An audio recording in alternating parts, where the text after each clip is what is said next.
जय हिंद सर। जय हिंद सर, कैसे हैं? ठीक है sir.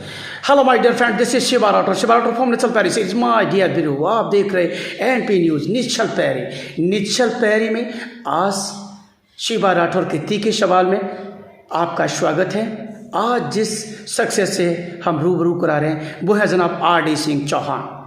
Mister Chauhan Bharatiya Janata party के बहुत पुराने कर्मठ कार्यकर्ता हैं। आज मिस्टर RD चौहान की कहानी, RD चौहान की जुबानी माय डियर ब्रो हम आपको सुनवाते हैं। ये फरिया फिरोज़ाबाद में नगर पालिका है, ज़िला फिरोज़ाबाद, यूपी से बिलोंग करते हैं। आज हम जनाब RD सिंह जी, अगर आपकी अनुमति हो तो मैं दो बातें कर लूँ आपसे। जी। RD सिंह जी, अपना पूरा परिचय दीजिए। आप भारतीय जनता पार्टी में कब से काम कर रहे हैं और किस पोर्टफोलियो पर राइट नाउ प्रेजेंट टाइम क्या पोर्टफोलियो आपका? पत्रकार महोदय, पहले तो आपके चैनल और आपको हृदय की गहराइयों से हार्दिक शुभकामनाएं। मैं भारतीय जनता पार्टी से नहीं, सबसे पहले मैं विश्व हिंदू परिषद के पदाधिकारी के तौर पर सन 1989 से जुड़ा। उसके बाद भारतीय जनता पार्टी में 90 के इर्द गिर्द 1 साल काम करने के बाद युवा मोर्चा के तत्वावधान में मैं यहाँ मंडल अध्यक्ष के तौर पर काम करना शुरू किया। और मंडल अध्यक्ष युवा मोर्चा, फिर मेन बॉडी मंडल अध्यक्ष, फिर जिले का मंत्री, जिले का महामंत्री, जिले का उपाध्यक्ष। अभी पिछले इस विधानसभा चुनावों में आगरा उत्तर विधानसभा, जहाँ हमारे पुरुषोत्तम खंडेलवाल जी हैं, संगठन की दृष्टि से वहाँ मुझे प्रभारी बना के भेजा गया था। और प्रदेश में चौथा स्थान, सबसे बड़ी जीत हुई माननीय पुरुषोत्तम खंडेलवाल जी की। तो मैं लंबे समय से भारतीय जनता पार्टी के कार्यकर्ता के तौर पर काम कर रहा हूँ। जनाब, इस समय निकाय चुनाव चल रहा है और सभी पार्टियां लंगोट चढ़ा के दंगल में अपनी अपनी कमर कस के तैयार हैं और दो दो हाथ करने के लिए। और भारतीय जनता पार्टी भी उसमें, मैं सर रूलिंग पार्टी है राइट नाउ प्रेजेंट टाइम, वो उनकी गवर्नमेंट है। तो और आप भारतीय जनता पार्टी से, ऐसा कहा जा रहा है, शिवा राठौर नहीं कहता है, विपक्ष की सारी पार्टियां कह रही हैं कि भारतीय जनता पार्टी में जो वायदे किए जाते हैं वो कभी पूरे नहीं होते हैं। भाजपा जुमलेबाजों की पार्टी है। इस तथ्य में जो लोग कहते हैं कितनी सत्यता है? Tell me right now mister Chauhan. विपक्ष के पास कोई मुद्दा नहीं रहा। विपक्ष केवल दुष्प्रचार करने में माहिर है। भारतीय जनता पार्टी का कार्यकर्ता भारतीय जनता पार्टी 12 महीने 300 दिन जमीन पर बूथ स्तर पर काम करती है। इसमें दो राय नहीं। भारतीय जनता पार्टी ने अपने घोषणा पत्र में जो जो वादे किए हैं वो उन्होंने लगभग पूरे किए हैं। चाहे वो राम मंदिर का मुद्दा हो, चाहे धारा 370 का प्रश्न हो, तमाम ऐसे राष्ट्रीय मुद्दे हैं जिसमें भारतीय जनता पार्टी खरी उतरी है। श्रीमान जी, आपने राम मंदिर को ले लिया। राम मंदिर का जो ताला खुलवाने वाले राजीव गांधी थे और आप धारा 370 की बात कर रहे हो। मैं ये कहूँगा कि पाकिस्तान में 2 पटक्के फोड़ देते हो ना, तो आप ये कहते हो मैंने सर्जिकल स्ट्राइक कर दिया। इंदिरा गांधी ने, मैं समझता हूँ कि कांग्रेस के राज में पाकिस्तान के टुकड़े हुए थे, बांग्लादेश का जन्म हुआ। कांग्रेसियों ने तो कभी नहीं कहा कि मैंने इतना बड़ा स्ट्राइक किया कि पाकिस्तान के टुकड़े कर डाले। आप लोग धारा 370 का या राम मंदिर का ऐसा क्यों राग लापते हो? महंगाई की बात क्यों नहीं करते हो? खाने का तेल 180 रुपये है, डीजल 100 के पार है, पेट्रोल 100 के पार है। मिस्टर चौहान, गैस सिलेंडर जो 350 का यूपीए सरकार में था आज 1100 के पार है। Tell me right now. देखिए पत्रकार महोदय, भारतीय जनता पार्टी कभी दुष्प्रचार नहीं करती। जो भी समस्याएं देश के अंदर आज दिखाई आपको दे रही हैं उसकी जन्मदाता ही कांग्रेस पार्टी है। आप बांग्लादेश की बात करते हैं, उस समय भारतीय जनता पार्टी के शीर्ष नेतृत्व अटल बिहारी वाजपेयी जी का विपक्ष के साथ पूरी तरह विपक्ष के तौर पर साथ रहा है। अकेले कांग्रेस पार्टी का उसमें योगदान नहीं रहा। रही बात महंगाई की, भारतीय जनता पार्टी की सरकार में और कांग्रेस की सरकार में महंगाई की अगर स्थिति आप आकलन करेंगे वस्तु स्थिति में नीचे स्तर पर जाके, तो ज़्यादा बड़ा अंतर नहीं है। उस समय महंगाई के दर जो थी, उस समय व्यक्ति की औसत आय क्या थी, आज की औसत आय क्या है, इसका आकलन आप करेंगे तो महंगाई ज़्यादा नहीं है। इसलिए ये केवल दुष्प्रचार है और कुछ नहीं। समाजवादी पार्टी की सरकार में अगर कोई काम हुआ है तो भारतीय जनता पार्टी के लोगों ने बढ़ चढ़ कर एलिगेशन लगाए, लेकिन जब भारतीय जनता पार्टी के काम होते हैं उनमें जब वो कमियां पाई जाती हैं तो तब भी भाजपा के लोग ये कहते हैं कि ये तो जिन्होंने गलतियां की उनके खिलाफ कार्रवाई की जाएगी। तो कार्रवाई तो सपा भी करती थी, कांग्रेस भी करती थी, बसपा भी करती थी।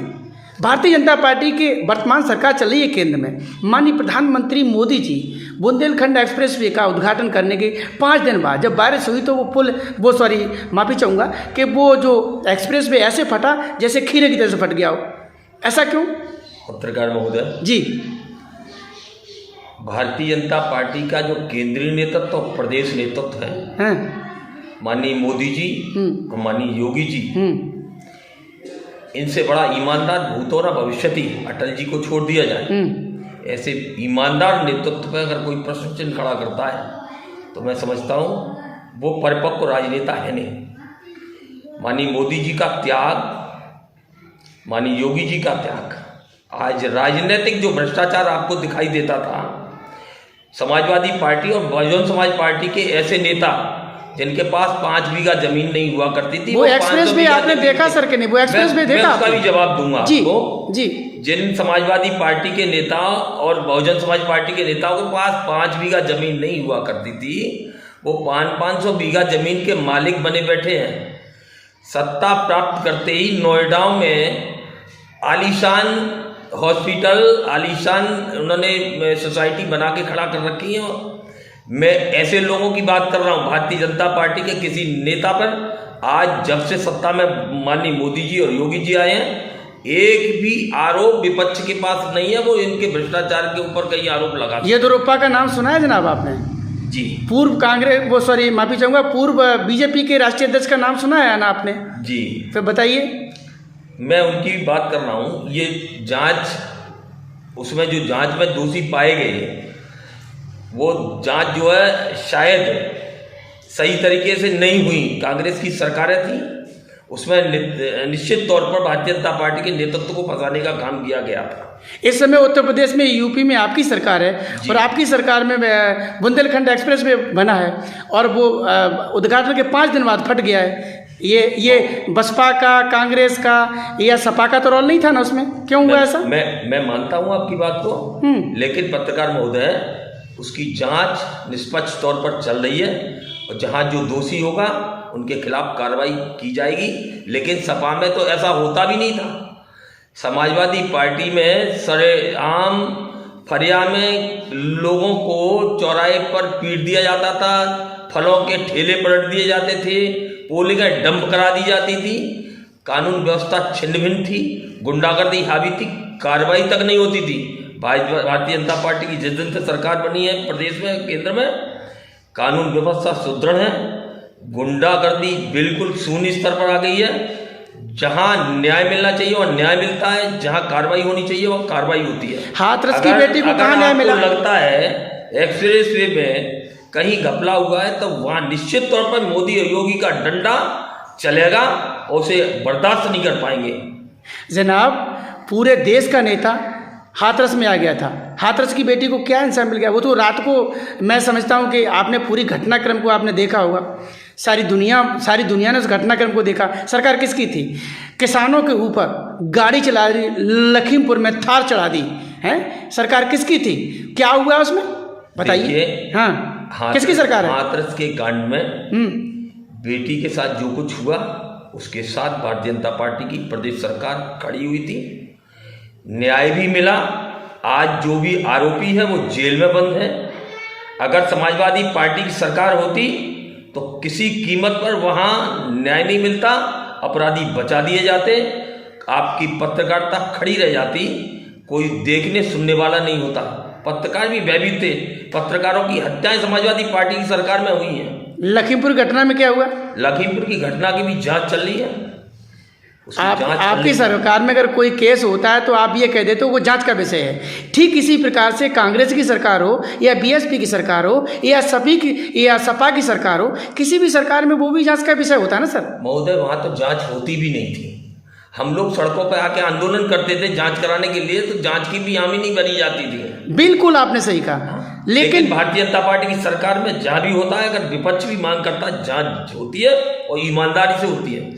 सुषमा स्वराज जी, जब 350 रुपये का सिलेंडर था, अगर 2 रुपये बढ़ता था तो गले में कटआउट डाल के, जो आज दुनिया में नहीं है, वो यूपीए हाय हाय इतना विरोध करती थी। आज 1100 के पास सिलेंडर हो गया। कांग्रेस सपा बसपा क्या करे? आप भाजपा के तो कान पे जू नहीं रेंग रहा है। मैं उसी का उदाहरण दे रहा हूँ जी। कांग्रेस की सरकार में जो प्रति व्यक्ति मजदूर औसत आय थी, वो कभी 100 रुपये हुआ करती थी, आज 400-500 रुपये आय हो रही है पर डे के हिसाब से।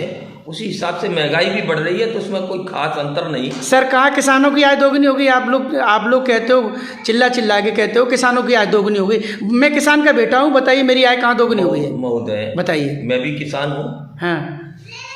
जिसके पास जमीन, खेती की जमीन एक झोंपड़ी डालने लायक है, उसको भी भारतीय जनता पार्टी की केंद्र सरकार ने किसान निधि से सम्मानित किया है। जब भी कहीं ओलावृष्टि होती है, किसानों को पूरी मदद दी जाती है। किसानों के लिए बीमा योजना है, किसानों के लिए तमाम योजनाएं केंद्र सरकार द्वारा जारी हैं। और एक बार और बता दूं आपको पत्रकार महोदय, जो बेचारे गरीब मजदूर शोषित वंचित लोग थे, आज आप देखिए जिनके पास एक लैट्रिन बनाने की ताकत नहीं थी, उनको उन्होंने आवास दिए हैं। जिनके पास बिजली के कनेक्शन लेने की क्षमता नहीं थी, उन्होंने बिजली के कनेक्शन दिए हैं। जो माता बहनें धूप में और धूल में और कहना चाहिए धुएं में परेशान हो जाती थी, लकड़ी से बरसात के दिनों में भी खाना बनाने का काम करती थी, भारतीय जनता पार्टी की सरकार ने योजना के तहत ऐसी माता बहनों को भी न्याय देने का काम किया है। आरोप विपक्ष लगाता है, उनके पास कोई सार्थक पहल है ही नहीं, हमेशा नकारात्मक राजनीति करने वाले लोग हैं, इसलिए जनता ने उन्हें नकार दिया। यदि फरिया की जनता आप पे भरोसा करती है और अगर आपको टिकट क्लियर होता है, तो आप फरिया की जनता के लिए क्या करेंगे? पत्रकार महोदय, मैं भारतीय जनता पार्टी का एक समर्पित सिपाही हूँ। बचपन से लेकर आज तक भारतीय जनता पार्टी की परिकल्पना के अलावा मैंने कभी कल्पना नहीं की। लगातार 24 घंटे पार्टी की सेवा में रहता हूँ। मैंने इस बार मन बनाया है, टिकट के लिए आवेदन करूँगा। भारतीय जनता पार्टी अगर मुझे इस लायक समझेगी, टिकट देगी, तो पूरी ताकत के साथ चुनाव लड़ूंगा। और मैं चूँकि लगातार 25 वर्ष 27 वर्ष से भारतीय जनता पार्टी की साथी जनता की सेवा कर रहा हूँ, तो मुझे मालूम है मैं कोई मौसमी नेता नहीं हूँ जो एक बार केवल फ़ायदा लेने के लिए चुनाव लड़ूं और फ़ायदा मिलने के बाद जनता को भूल जाऊं। मुझे हमेशा जब तक जिंदा रहूँगा, भारतीय जनता पार्टी के नेतृत्व में जनता की सेवा करता रहूँगा। जनता चाहे नगर पंचायत का चुनाव मुझे जिताए या हराए, मैं जनता के साथ खड़ा हूँ। और जितनी योजनाएं आज प्रदेश और केंद्र सरकार द्वारा चल रही हैं, उन योजनाओं से नगर की जनता को लाभान्वित करने का काम करूँगा। अगर मुझे ये ताकत जनता देती है तो मैं निश्चित तौर पर खड़ा करने का काम करूँगा। जय Hind sir, all of you my dear friends. आप देख रहे थे अभी एनपी न्यूज़, शिवा राठौर के तीखे सवाल। My dear bro mister Chauhan ji, आपने शिवा राठौर के तीखे सवालों का साहस के साथ जो जवाब दिया, इसके लिए very very thanks for you mister Chauhan. धन्यवाद साहब पत्रकार महोदय।